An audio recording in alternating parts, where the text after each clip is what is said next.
गीता उपदेश जीवन में छा जाए अंधकार तब याद रखें भगवान श्री कृष्ण की कही ये 10 बातें, सफलता चूमेगी आपके कदम। जीवन में दुख, असफलता या निराशा का अंधकार छा जाए तो श्रीमद् भगवद गीता के उपदेश हमें सही दिशा दिखाते हैं, जो श्री कृष्ण ने गीता में अर्जुन को बताए थे और जो आज भी हमारे जीवन में उतने ही प्रासंगिक हैं। गीता उपदेश उतार चढ़ाव प्रकृति का नियम है। किसी का भी जीवन हर समय एक समान नहीं रहता है। कई बार निराशा, तनाव और असफलता के कारण जीवन में अंधकार छा जाता है। ऐसे में समझ में नहीं आता है कि आगे क्या करना है। यही समय होता है जब सबसे अधिक मार्गदर्शन की जरूरत होती है। तब याद रखें भगवान श्री कृष्ण की कही ये 10 बातें, सफलता चूमेगी आपके कदम। जीवन में दुख, असफलता या निराशा का अंधकार छा जाए तो भगवद गीता के उपदेश हमें सही दिशा दिखाते हैं, जो श्री कृष्ण ने गीता में अर्जुन को बताए थे और जो आज भी हमारे जीवन में उतने ही प्रासंगिक हैं। गीता उपदेश उतार चढ़ाव प्रकृति का नियम है। किसी का भी जीवन हर समय एक समान नहीं रहता है। कई बार निराशा, तनाव और असफलता के कारण जीवन में अंधकार छा जाता है। ऐसे में समझ में नहीं आता है कि आगे क्या करना है। यही समय होता है जब सबसे अधिक मार्गदर्शन की जरूरत होती है।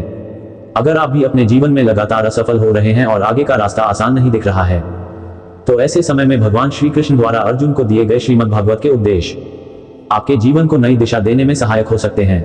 गीता जीवन को सफल बनाने की कला सिखाती है। ऐसे में गीता के अनमोल 10 उपदेश जो कठिन समय में आपको रास्ता दिखा सकती हैं। गीता उपदेश पहला, कर्म करो, फल की चिंता मत करो। कर्मण्येवाधिकारस्ते मा फलेषु कदाचन। श्री कृष्ण कहते हैं कि हमें सिर्फ अपने कर्म पर ध्यान देना चाहिए, फल की अपेक्षा नहीं करनी चाहिए। गीता उपदेश दूसरा, आत्मा अमर है, न जायते म्रियते वा कदाचित। आत्मा न जन्म लेती है और न ही मरती है। इससे हमें यह सीखने को मिलता है कि हम एक अनश्वर ऊर्जा हैं। गीता उपदेश तीसरा, मोह और अज्ञानता से बचें। कृष्ण बताते हैं कि मोह, क्रोध और लोभ आत्मा को बांधते हैं और यही दुख का कारण बनते हैं। गीता उपदेश चौथा, सफलता और असफलता, सुख दुख को समान भाव से देखने वाला ही सच्चा योगी होता है।